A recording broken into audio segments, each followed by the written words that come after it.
दोस्तों, उत्तर प्रदेश के मुख्यमंत्री योगी आदित्यनाथ और डिप्टी सीएम केशव प्रसाद मौर्य के बीच सब कुछ ठीक नहीं है।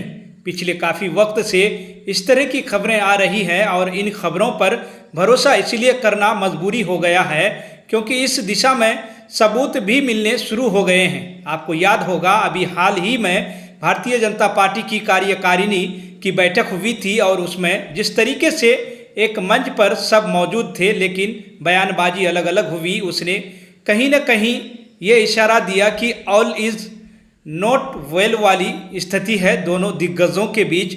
इसके अलावा जिस तरीके से आउटसोर्सिंग में रिजर्वेशन की मांग को उठाया है, केशव प्रसाद मौर्य ने बाकायदा योगी को पत्र लिखा है। ये बात की डायरेक्ट बोलचाल बंद है, डायरेक्ट किसी बात को वह नहीं मनवा पाएंगे, ये बात केशव प्रसाद मौर्य भी जानते हैं और इसलिए ऑफिशियल तौर पर एक पत्र इसलिए लिख रहे हैं ताकि प्रदेश के साथ साथ पूरे देश में ये बात सामने आ सके कि कैसे काम हो रहा है यूपी में। इसके अलावा जो बयानबाजी हो रही है वो भी दोनों नेताओं की बिल्कुल अलग अलग हो रही है। इसके अलावा एक तरफ केशव प्रसाद मौर्य जेपी नड्डा से मुलाकात करने के लिए जाते हैं और दूसरी तरफ मीटिंग बुला लेते हैं योगी आदित्यनाथ सारे मंत्रियों की।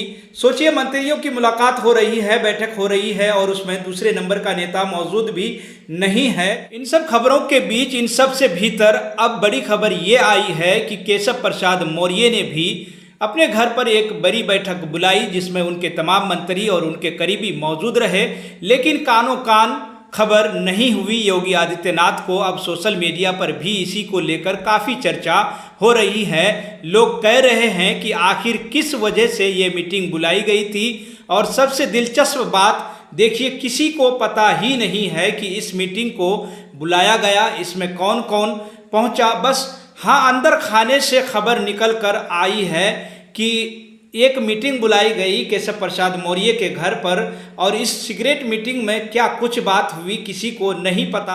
हार को लेकर मंथन हुआ, कम सीटों को लेकर मंथन हुआ, जो भी चुनाव हारे नेता उनको हटाने पर मंथन हुआ या फिर योगी आदित्यनाथ को लेकर मंथन हुआ, किसी को कुछ नहीं पता। हालांकि इन सब के बीच एक और बड़ी अपडेट आई है और वो यह कि आरएसएस के जो पदाधिकारी हैं उन्होंने अपने हाथों में ली है वो कमान जिससे वह सुलझाए भारतीय जनता पार्टी और आरएसएस का विवाद, योगी और केशव प्रसाद मौर्य का विवाद, योगी और अमित शाह का विवाद। इस तरह की खबरें हैं। हालांकि आरएसएस की एंट्री के बाद क्या वाकई में यूपी में भारतीय जनता पार्टी का झगड़ा सुलझे, यह देखना वाकई में दिलचस्प होगा। लेकिन इन सब के बीच आपको बता दें, योगी को हटाने की लाख कोशिश हो रही है, दूसरी तरफ आरएसएस खड़ा है। योगी के साथ जो भी अपडेट आएगी सबसे पहले आप तक हम पहुंचाएंगे। इस खबर को आप किस तरह से देखते हैं, आप अपनी राय कमेंट बॉक्स में ज़रूर लिखें। वीडियो को ज़्यादा से ज़्यादा लाइक करें, वीडियो को शेयर करें। फिलहाल इस रिपोर्ट में इतना ही, फिर मिलते हैं अगली खबर के साथ।